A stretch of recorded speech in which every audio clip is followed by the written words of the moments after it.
हमारे इस channel Bhojpuri junction को लाल button दबाकर सब्सक्राइब करें व घंटी के निशान का बटन दबाएं ताकि सभी नए वीडियो आप तक तुरंत पहुंचे बिल्कुल मुफ्त।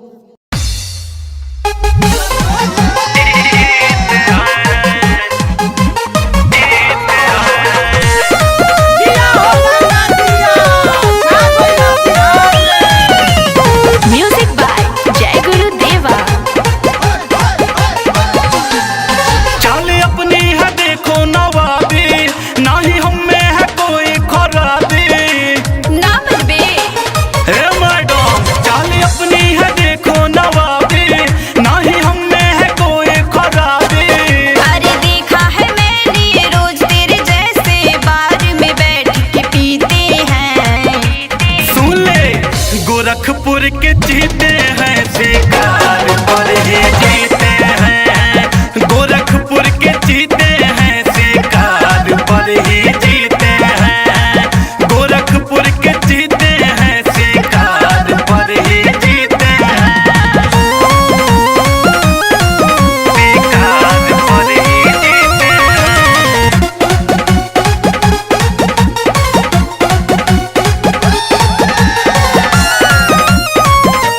हाटा सुन बरसा सुकरौली, हमके सब जानेला।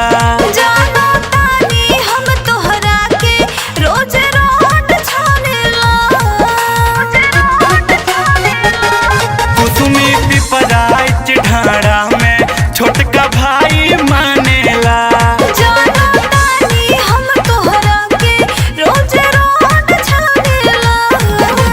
सुन रे ओ मजनू तेरे जैसे चोली मेरे सीते हैं। अच्छा, गोरखपुर के जीते हैं शिकार पर ही जीते हैं। गोरखपुर के जीते हैं शिकार पर ही जीते हैं। गोरखपुर के जीते हैं शिकार पर ही जीते हैं।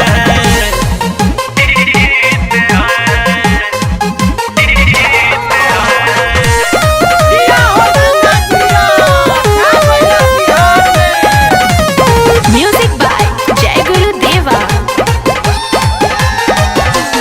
जादे लोल न चलाव, ना तो गदर हो जाई। हमके हाथ जन लगावो ना तो मर्डर हो जाई। जादे लोल न चलाव, ना तो गदर हो जाई। हमके हाथ जन लगावो ना तो मर्डर हो जाई। मरती है चांदनी दी सुसंपत्ति पे, बाकी तो सूखे पपीते हैं। सुन ले, गोरखपुर के जीते हैं शिकार पर ही जीते हैं। गोरखपुर के जीते हैं शिकार पर ही जीते हैं। गोरखपुर के जीते हैं शिकार पर ही जीते हैं। चाली अपनी है देखो नवाबी, ना ही हमें है कोई खराबी। अरे देखा है मैंने रोज तेरे जैसे बार में बैठ के पीते हैं। सुन ले, गोरखपुर के जीते हैं शिकार पर ही जीते हैं। गोरखपुर के जीते हैं शिकार पर ही जीते हैं। गोरखपुर के जीते हैं शिकार पर ही जीते हैं। हमारे इस चैनल भोजपुरी जंक्शन को लाल बटन दबाकर सब्सक्राइब करें व घंटी के निशान का बटन दबाएं ताकि सभी नए वीडियो आप तक तुरंत पहुंचे बिल्कुल मुफ्त।